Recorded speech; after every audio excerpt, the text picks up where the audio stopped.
Beruniy tumanidagi 72-sonli umumta'lim maktabida tashkil etilgan mazkur ma'rifiy uchrashuv o'sib kelayotgan yosh avlod va hayot sinovlarida tobulangan faxriylar o'rtasidagi o'ziga xos jonli muloqot maydoniga aylandi. Tadbir avvalida maktab o'quvchilarining harbiy tayyorgarlik darajasini namoyish etuvchi saf chiqishlari bilan boshlandi. Harbiy sohaga qiziqish bildirgan yoshlarning qat'iy intizomi, jismoniy mashqlar va arqon tortish o'yinlari o'tkazildi hamda yosh sportchilar o'z chiqishlari bilan mahoratlarini namoyish etish imkoniyatiga ega bo'ldilar. Tadbirning asosiy qismi maktabning majlislar zalida, avlodlar uchrashuvi va tarixiy xotira maydonida davom etdi.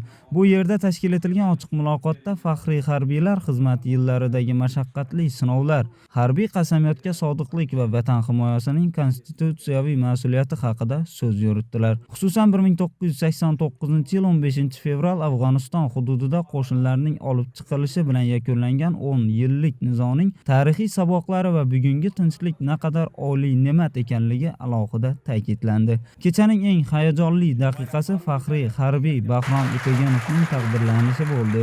Uning yosh avlodni vatanparvarlik ruhida tarbiyalashga qo'shgan hissasi uchun maxsus medal bilan taqdirlanishi davlatning o'z qahramonlariga bo'lgan huquqiy va ma'naviy e'tirofi namunasidir. Bu e'tibor nafaqat bir insonning fidoyiligiga, balki butun ta'lim muassasasiga ko'rsatilgan yuksak ehtirom ifodasi bo'ldi. Shuningdek, maktab ma'muriyati tomonidan mehmonlarga qimmatbaho sovg'alar topshirildi.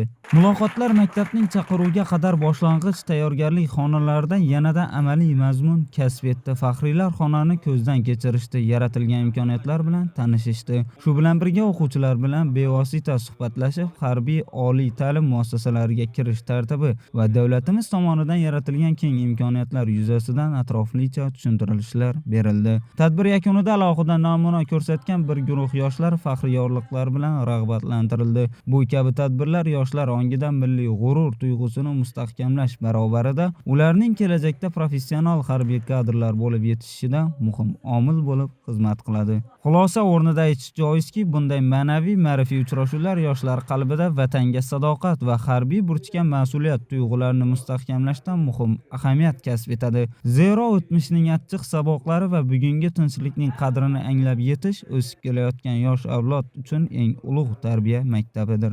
Beruniy tumanida tashkil etilgan ushbu tadbir yoshlarni harbiy kasbga yo'naltirish bilan birga ularning kelajakda yurt osmonini ko'z qorachig'idek asraydigan munosib vorislar bo'lib kamol topishiga xizmat qiladi. Inson qadri islohotlar markazida. Bu shunchaki shior emas, balki bugun mamlakatimizning eng chekka hududlarida amalga oshirilayotgan real o'zgarishlar ifodasidir. Joriy yil 12-fevral kuni bo'lib o'tgan Xalq deputatlar Ellikqal'a tuman kengashining 20-sessiyasida og'ir toifadagi mahallalarni kompleks rivojlantirish dasturi tasdiqlandi. Ushbu ro'yxatdan joy olgan Ayozqal'a mahallasida deputat va aholi ishtirokida o'tgan uchrashuv qizg'in muloqot va aniq rejalar taqdimotiga aylandi.